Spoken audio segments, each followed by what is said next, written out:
Time management, ইদারাতুল ওয়াক্ত, সময়কে নিয়ন্ত্রণ করা।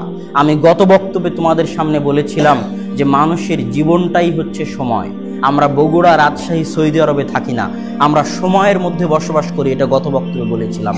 কিন্তু সময়কে আমি কিভাবে ম্যানেজ করব, সময়কে আমি কিভাবে নিয়ন্ত্রণ করব, এটা আমাকে জানা থাকতে হবে। এই সময় নিয়ন্ত্রণ করার একটা কৌশল বলে আজকের সংক্ষিপ্ত বক্তব্য এখানেই শেষ করব ইনশাআল্লাহ। যারা সময় নিয়ন্ত্রণ করতে চায় তাদেরকে দুটো বিষয়ে জ্ঞান রাখতে হবে। এক, আজ থেকে 15 বছর পরে, আজ থেকে 20 বছর পরে, আজ থেকে 25-30 বছর পরে তোমরা নিজেদেরকে কোথায় দেখতে চাও, এটা কল্পনা করা শিখতে হবে। যে এটা কল্পনা করতে পারে সে একদিন সফল হবেই। এখনই কল্পনা করতে হবে, আজকেই কল্পনা করতে হবে যে আমি আজ 2019 সালে এখানে পড়াশোনা করতেছি, আজ থেকে 20 বছর পর আমি নিজেকে কোথায় দেখতে চাই।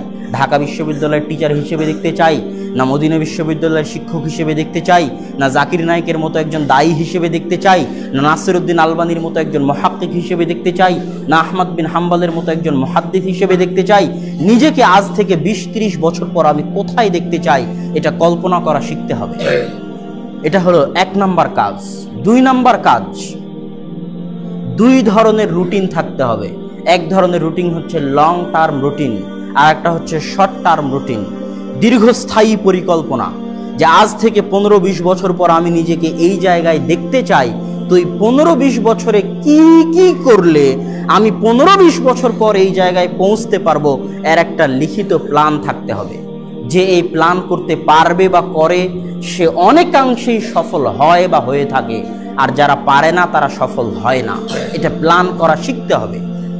আপনাকে এবং আমাকে লিখতে হবে যে আজ থেকে 15-20 বছর পর আমি নিজেকে এই জায়গায় দেখতে চাই, এবং এই জায়গায় পৌঁছতে হলে এই 15-20 বছরে আমাকে এই করতে হবে, এবং আমি এটা এইভাবে করব। এটা হচ্ছে লং টার্ম রুটিন, দীর্ঘস্থায়ী টাইম ম্যানেজমেন্ট, ইদারাতুল ওয়াক্ত। আর একটা হচ্ছে শর্ট টার্ম, সংক্ষিপ্ত। এই যে 7 দিন প্রতিষ্ঠান ছুটি থাকলো পরীক্ষার জন্য, কয়জন ছাত্র এই 7 দিনের রুটিন তৈরি করেছিল যে এই 7 দিন আমি কিভাবে প্রস্তুতি নিতে পারি। যেমন কোনো পরীক্ষার আগে ছুটি নাই, সেই সাবজেক্টটা কঠিন, সেটা আমি কখন পড়তে পারি। কোনো পরীক্ষার আগে ছুটি আছে, আমি সেটা পড়বো না এই 7 দিনে, কেননা 2 দিন ছুটি আছে। এইভাবে এই 7 দিনের লিখিত রুটিন যে তৈরি করতে পারে, বা যে তৈরি করা জানে, বা যে তৈরি করা বুঝে, বা যে তৈরি করেছে, সে সফল হবেই। আর যে জানে না, আশওয়াই, এমনি বিনা চিন্তায় বিনা প্ল্যানে ঘুরছে ফিরছে হাঁটছে, সে সফল হতে পারবে না, অসম্ভব হতে পারে না। সে ইদারাতুল ওয়াক্ত, টাইম ম্যানেজমেন্ট, কিভাবে সময়কে নিয়ন্ত্রণ করতে হয় সেটা সে জানে না। এটা আমি আমার নিজের জীবনে বাস্তবে দেখেছি তোমাদেরকে শিখানোর জন্য। যখন আমি দারুল উলুম দেওবন্দে ভর্তি পরীক্ষা দিতে গেলাম, তখন আমার হাতে মাত্র 1.5 মাস সময় ছিল, আর আমি কোনোদিন হানাফি প্রতিষ্ঠানে পড়িনি। হানাফি বই সম্পর্কে আমি কিছুই জানি না, না হোসামি উসুলে ফিকার বই কোনোদিন নাম শুনেছি, না মাইবুজি মান্তেকের বই কোনোদিন নাম শুনেছি, না মাবাদিউল ফালসাফা ফালসাফার বই কোনোদিন নাম শুনেছি। অথচ হাতে মাত্র 1.5 মাস সময়, হেদায়া কোনোদিন হাত দিয়ে খুলেই দেখিনি, আর ভর্তি হব দাওরার আগের বছর। তো এই 1.5 মাস সময়ে কিভাবে সফল হতে পারবো, তার জন্য আমাকে প্ল্যান তৈরি করতে হয়েছে। সেই প্ল্যান মাফিক এগিয়ে আমি সফল হয়েছি। একটা ছাত্র সারা বছর চেষ্টা করে দারুল উলুম দেওবন্দে ভর্তি হতে পারেনি, আর আমি 1.5 মাস চেষ্টা করে ভর্তি হয়েছি। এটা যে আমি খুব বেশি জানি, আমি খুব বেশি পড়ুয়া, তার ফল নয়, প্ল্যানের ফল। একটা সুচিন্তিত সুপরিকল্পিত প্ল্যানের ফল। আমি খুব মেধাবী, খুব পড়ুয়া, অনেক জ্ঞানী, তার ফল নয়। কেননা আমার চাইতেও মেধাবী, আমার চাইতেও জ্ঞানী, আমার চেয়েও পরিশ্রমী ছাত্র চান্স পায়নি। কেন? তার প্ল্যানের অভাব ছিল। আমি প্রথমেই খুঁজেছি 15-20 বছর আগের প্রশ্ন, সেটা দিয়ে নিজে সাজেশন তৈরি করেছি। নিজে সাজেশন তৈরি করার পর সেগুলোর হ্যান্ড নোট বানিয়েছি। পড়াই শুরু করিনি, 15-20 দিন চলে গেছে এগুলোই করতে। তারপর পড়া শুরু করেছি, তারপর পরীক্ষা দিয়েছি, হয়ে গেছে। মাস্টার্সের পরীক্ষা দিলাম, আমাকে প্ল্যান তৈরি করা লেগেছে কিভাবে আমি সফল হতে পারি এই পরীক্ষায়। এটা আমার প্ল্যান তৈরি করতে হয়েছে। সব সময় জ্ঞান দিয়ে, সব সময় অধিক পরিশ্রম দিয়ে সফল হওয়া যায় না, সুচিন্তিত সুপরিকল্পিত প্ল্যান থাকতে হয়।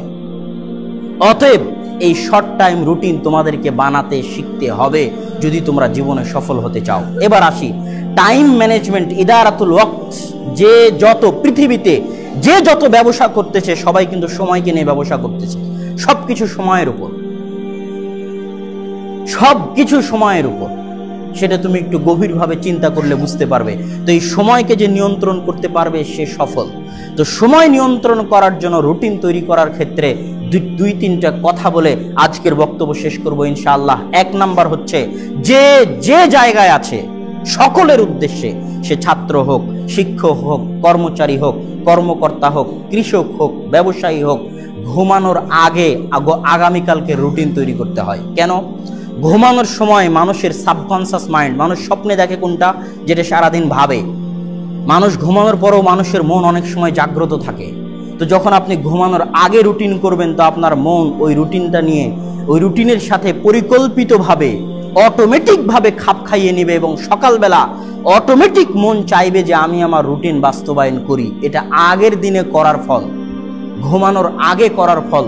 ঘুমানোর সময় মানুষের সাবকনসিয়াস মাইন্ড জাগ্রত থাকে এবং মানুষ যেটা করতে চায় সেটা নিয়ে ঘুমের মধ্যে তার মন তার অজান্তে পরিকল্পনা করে, তার অজান্তে চিন্তা ভাবনা করে। এই জন্য সকালবেলা উঠে তার অটোমেটিক সেটা করতে ভালো লাগে। যখন সে রুটিন তৈরি করবে তখন তাকে অবশ্যই 2-3 ধরনের রুটিন তৈরি করতে হবে। 1, ইউ মাস্ট ডু। 1 নম্বরে থাকবে যেটা আগামীকাল করতেই হবে, না করলেই নয়, করা জরুরি, ফরজে আইন। সেটার লিস্ট হতে হবে 1 নম্বরে, লিস্ট এ। 1 নম্বরে ওই সমস্ত কাজের লিস্ট থাকবে যা আমাকে আগামীকাল করতেই হবে। 2 নম্বরে ওই সমস্ত কাজের লিস্ট থাকতে হবে ইউ শুড ডু, যেটা আমার করা উচিত, করা জরুরি নয়। একটা বন্ধু আমার অসুস্থ হয়ে আছে, তাকে দেখতে যাওয়া আমার উচিত, এটার লিস্ট থাকতে হবে 2 নম্বরে। আমার আব্বাকে একটা ফোন দিতে হবে, আমার আব্বা অসুস্থ, এটা হচ্ছে শুড ডু, করা উচিত, এটার লিস্ট থাকতে হবে 2 নম্বরে। আর 3 নম্বরের লিস্ট থাকতে হবে যেটা এমনি ভালো লাগে, মন চায়, করলে ভালো লাগে, খেললে ভালো লাগে, ফেসবুক চালালে ভালো লাগে, হোয়াটসঅ্যাপে মেসেজ দেখলে ভালো লাগে, বন্ধু বান্ধবের সাথে গল্প করলে ভালো লাগে। এটা হচ্ছে 3 নাম্বার লিস্ট। এই লিস্টের পিছনেই মানুষের সময় নষ্ট হয়ে যায়। আর এই লিস্টগুলোর মধ্যে থেকে বাছাই করতে হবে আর একটা লিস্ট, সেটা হচ্ছে নট টু ডু, যেটা করা হবে না, করা উচিত নয়, করলে আমার সময় নষ্ট হয়। আমি প্রত্যেক দিন দেখে আসছি এই কাজের পিছনে আমার সময় নষ্ট হয়। আমার ওই ক্লাসমেট প্রত্যেক দিন আমার রুমে আসে, রুমে এসে আমার সাথে গল্প করে আমার 1 ঘন্টা সময় নষ্ট হয়। তাহলে লিস্ট নট টু ডু, যেটা আমার করা উচিত নয়, সেটা হচ্ছে ওর সাথে গল্প করে আমার প্রতিদিন সময় নষ্ট হচ্ছে, এটা আমার করা উচিত নয়। আমার হাতের মোবাইল আছে, মোবাইল চালাতে গিয়ে আমার সময় নষ্ট হচ্ছে, এটা আমার করা উচিত নয়। খেলতে গিয়ে আমার সময় নষ্ট হচ্ছে, এটা আমার করা উচিত নয়। রাত্রিরে দোকানপাটে বাইরে গিয়ে আমার সময় নষ্ট হচ্ছে, এটা আমার করা উচিত নয়। আমরা সবাই করার রুটিন করি, কিন্তু কি কি করা উচিত নয় তার রুটিন করি না। অথচ এটাই মানুষকে সফল করতে বেশি কার্যকরী, বেশি উপযোগী। অবশ্যই কি কি করা উচিত নয় তার রুটিন করতে হবে এবং প্রত্যেক দিন আবার পরের দিন ঘুমানোর আগে গিয়ে দেখতে হবে গতকাল যে রুটিন করেছিলাম তার উপর কতটা আমল করতে পেরেছি। তার উপর যদি আমল করতে না পারি তাহলে আত্মসমালোচনা, আত্মশোচনায় ভুগতে হবে। কোনো প্রতিষ্ঠান আপনাকে সফল করে দিবে না, কোনো শিক্ষক আপনাকে সফল করে দিবে না, আপনাকে নিজেই নিজেকে সফল হতে হবে আল্লাহ সুবহানাহু ওয়া তাআলার সাহায্যে।